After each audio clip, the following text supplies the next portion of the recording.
Good morning, everyone. This is Wesley with Satori's Tabletop Gaming, and we bring to you today the first of several intro videos to Studio Agate's Fateforge. We do this as an attempt to get the word out about this amazing studio and their amazing work in the world of fantasy RPGs. And so, let's dive right in. Who are Studio Agate, and what is Fateforge? Studio Agate is a team based in France.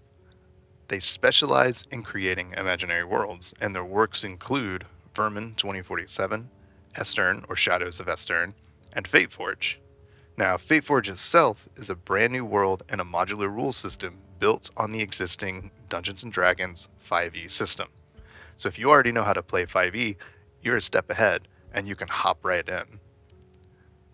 Fateforge contains 4 core books at this point: Adventurers, Grimoire, Creatures, an encyclopedia, and, excitedly enough, a 5th on the way with recent success in a Kickstarter, Creatures 2.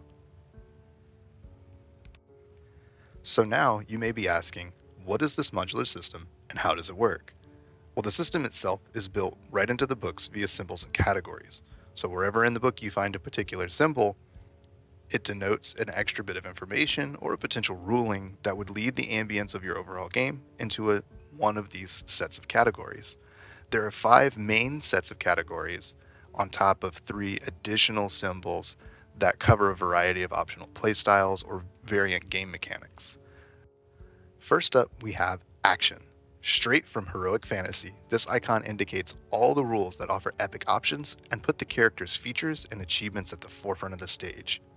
Next up, we have Dark.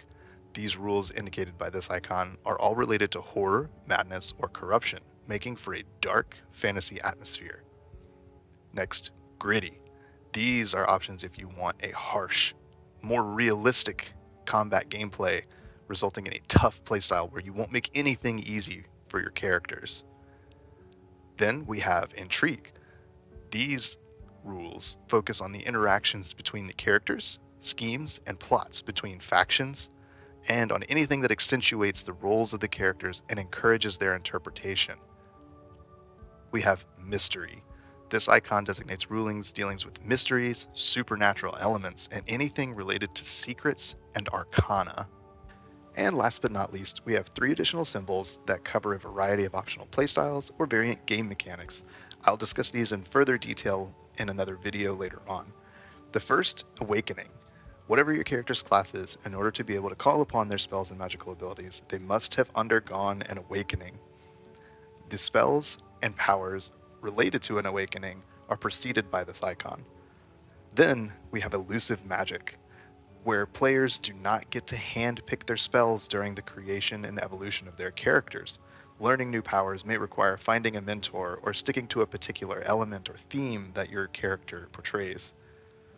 The last symbol, Dragon, is not actually part of the modular system. Instead, it's there to highlight particularly important information that Studio Agate thinks you should definitely not look over. In summation, the modular system provides a very in-depth system for you and your GMs to dive into and make a game something that's really special. It's also worth noting that this modular system sitting on top can be used in any capacity you wish. You can use all of the modules at the same time, you can use 1, 2, 3, or you can just use none and take the book at face value. But let's go ahead and move on to our last topic of this video, the World of Eana. So you might be asking yourself, why is this called Fateforge? Well, the Fateforge is an integral part of Eana's mythos. It's told that anyone who finds the Fateforge could achieve godhood with its untold powers, but no one truly knows where it is or how to reach it. This leaves a great overarching mystery to the world itself, the gods of this world interacting in absolute ways while everyday life moves on, something your GM can weave into the story and really take it to the next level. It may also come as a surprise that Eana is no simple land, it's an entire world. This isn't your typical D&D 5e lore book with maybe 100 pages and some art and really leaves you guessing for a lot of it. This is filled with different countries, factions, wilds, and secrets. And according to lore, the world itself is not even fully mapped. Its two moons, Melancholia and Eternity, are interwoven into the fabric of Eana's folklore. It spans multiple continents, truly massive, and so much blood, sweat, and tears has gone into giving it life from corner to corner.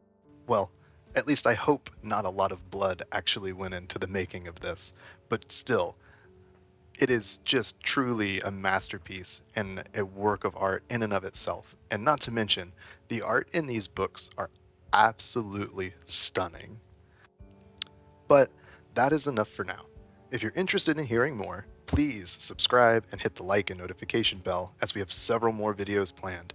We will cover from a player's perspective of Eana, GMing and lore, and in depth with the magic of the world, as well as useful tools for your adventures. Be sure to visit us at satoras.com to find all your Fateforge needs, and follow us on all our socials: Facebook, Twitter, Instagram, and TikTok.